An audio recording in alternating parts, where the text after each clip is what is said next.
Dale, pelado.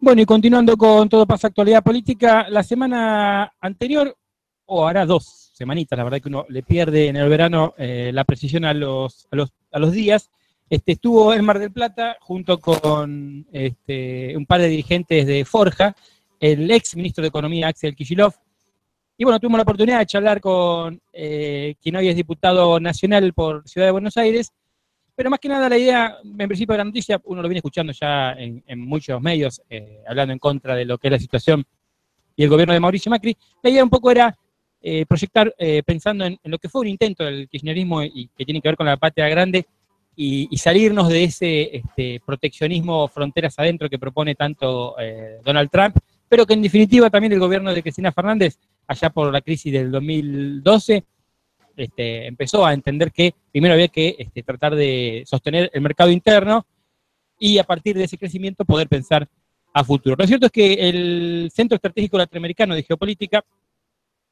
Pensando Latinoamérica, se llamó un trabajo que realizaron y que dieron a conocer unos números que la verdad impactan y que justamente apuntan a todo lo que es el neoliberalismo latinoamericano.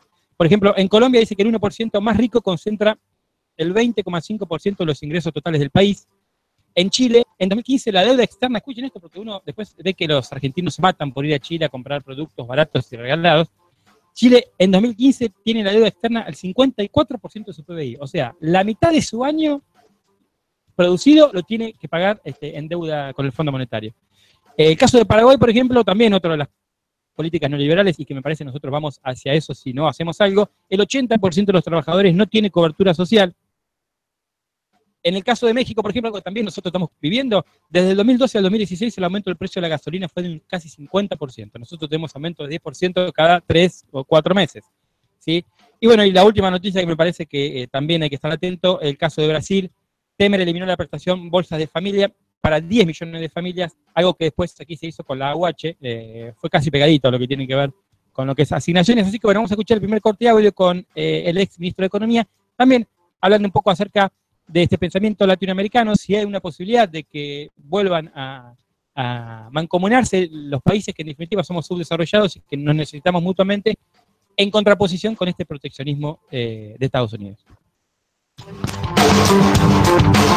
En estos momentos de crisis política a nivel local e internacional, de proteccionismo sí, proteccionismo no, ¿cómo podemos pensar en esta construcción de sentido común hacia algo más solidario en términos latinoamericanos? No sé si por ahí aquello de la patria, refundar la patria grande que alguna vez se intentó y bueno, hoy parece estar en duda. Bueno, ¿cómo podemos pensar en esa construcción de patria grande nuevamente?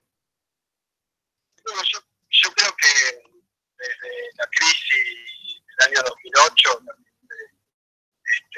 la que se detona en Wall Street y que todavía sigue su curso el día de hoy, lo que estamos presenciando son fuertes cambios en la economía mundial y en lo que sería la geopolítica mundial. Dentro de esa crisis, digo que es importante tener en cuenta que todavía el mundo no salió, es decir, el crecimiento de la economía mundial, del comercio, todavía no han alcanzado los valores anteriores de esa crisis y además se ha presentado un panorama de muchísima volatilidad en las variables financieras y económicas mundiales, los precios de las commodities que subieron, bajaron, y sobre todo las grandes tormentas financieras que siguen su curso. Entonces, yo creo que ese es un panorama muy complejo, donde el proteccionismo no es una novedad. Nuestra interpretación desde 2008 es que todo el mundo, todos los bloques y todos los países estaban marchando hacia un mayor proteccionismo y también se ponían en riesgo las viejas hegemonías y los viejos agrupamientos de los países.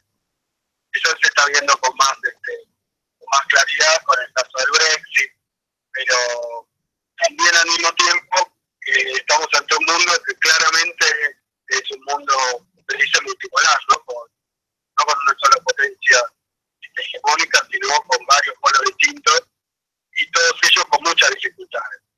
Entonces, a mí me parece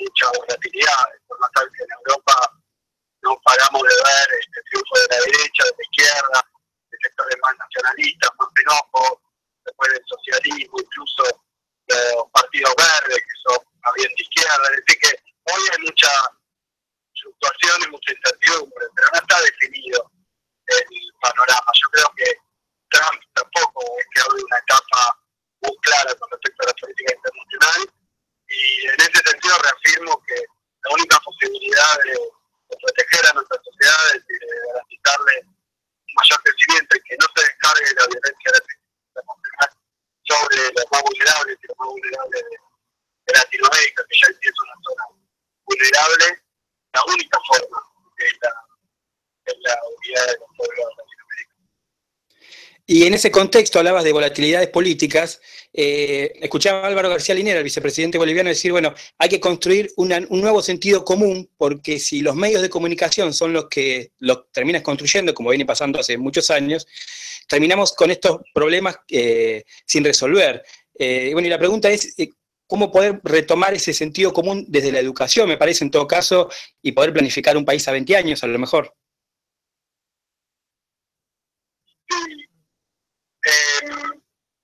No, la verdad que yo creo que otro de los puntos centrales que surgen en esta coyuntura es que la única manera de sostener los proyectos nacionales de crecimiento, de inclusión social, es a través de una mayor participación del Estado.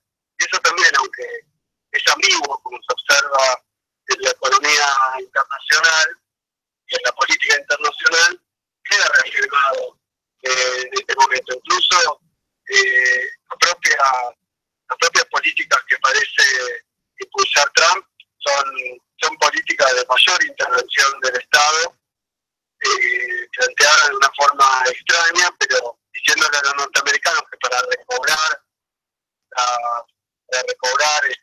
el trabajo, los salarios mayores y el bienestar que ha perdido efectivamente, sobre todo la clase trabajadora norteamericana, se falta un Estado presente.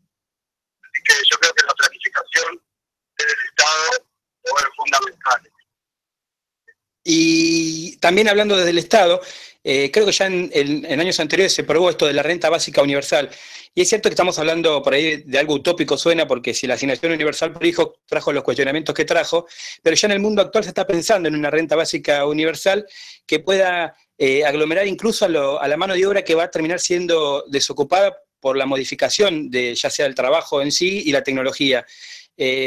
¿Podemos pensar también que en algún momento vamos a tener que, como decimos, el Estado terminar dando una mano importante a la gran mayoría? Mira, el otro día leía una nota donde se reseñaban los llamados programas sociales que se aplicaron durante los 12 años de gobierno de Néstor y Cristina Kirchner. Y la verdad es que tenemos una jubilación que se universalizó más allá de las condiciones en las que pasaron los trabajadores.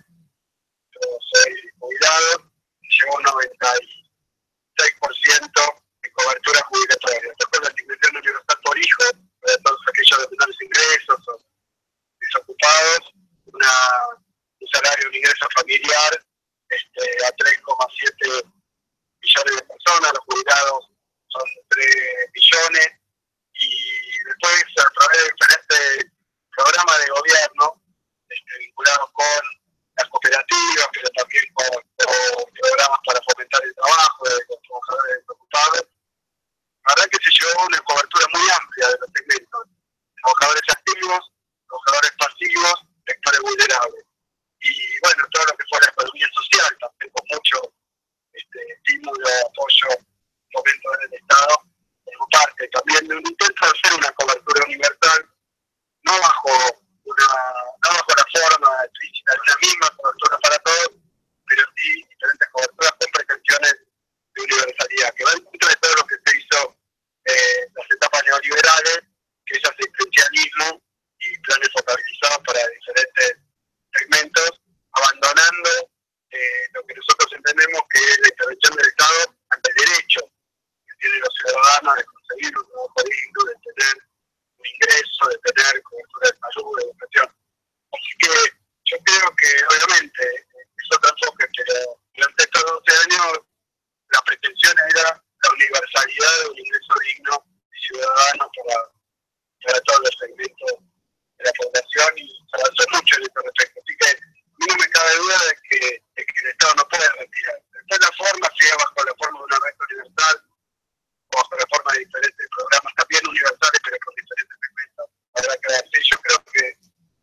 Y bueno, escuchamos entonces a Axel Kicillof. Sí, por supuesto que el kirchnerismo intentó, con lo que era la asignación universal por hijo, tener al 96% de los mayores en edad de jubilarse, justamente también jubilados con la convocatoria, que bueno, en definitiva también eso se dio de baja por el gobierno de Mauricio Macri. Lo cierto es que, bueno, veníamos comentando las políticas neoliberales. En Argentina, por ejemplo, 11.700 millones de dólares se fugaron en 2016, ¿sí? Con un número también escalofriante de 200.000 despidos en ese año. Y también, bueno, escuchamos en una nota para el diario El País de España, la canciller Susana Malcorra, supuestamente van a enamorar a los españoles para que inviertan en el país, y ella le decía, bueno, es cierto que Argentina es un país inestable, que tiene algunos conflictos, pero también así es la tasa de retorno que tienen. Si fuéramos Suiza, el retorno sería mucho menor. Como reconociendo que se están llevando 11.700 millones en un año, quédense tranquilos que se la van a poder llevar ustedes también, eso no es problema en nuestro país. Y en el segundo corte de audio justamente nos habla un poco de la política neoliberal en Latinoamérica. Yo creo que de manera, por algunos súbita, pero que como no se vengo observando hace algún tiempo, de la crisis internacional está surgiendo de nuevo una modalidad de neoliberalismo, por decirlo así, remusado, que pretende presentarse como una nueva derecha, como una novedad, pero la verdad es que es neoliberalismo, y el neoliberalismo, si algo se ha especializado, es subordinar a la clase política a sus necesidades. Hemos vivido en los 90 también con una elección que se votó de una manera y después el presidente entonces Menem cambió su programa político y adoptó el modelo neoliberal y llevó adelante un programa de reformas neoliberales muy, muy profundas y muy violentas. Hoy lo estamos viendo de otra manera, pero empezando por Macri, que gana las elecciones mintiendo, haciendo un montón de cosas que no está dispuesto a hacer y que no está haciendo ni llevando adelante de ninguna manera, pero también esto ha pasado en fuerzas populares, que unos dirigentes que se presentaron dentro de las boletas de nuestra fuerza, por ejemplo, después tomaron la decisión de apoyar políticas neoliberales, lo cual es muy penoso, pero no es nuevo. Yo creo que contra esto el mejor antídoto es la mayor participación popular, y de última, en este mismo año ya tenemos elecciones, y creo que nuestra sociedad va a poder tomar sus decisiones con respecto a las actitudes que fue observando que iban tomando los distintos dirigentes. Obviamente nuestro sistema jurídico le permite a un diputado electo votar de juez en el Parlamento como si fuera sido él el que fue elegido y no su fuerza política. Esto es perfectamente legal, pero no legítimo. Entonces, yo creo que este es el terreno de la política, y las discusiones las tenemos que dar en la política y dejar a... Euser Pelé é o jogador mais grande do mundo. Em Brasil ganhamos os mundiales del 58, 62, 70, 94 y 2002. Está claro, siempre pasa. No, todo pasa. La historia no siempre se repite. Todo pasa, todo pasa, todo pasa.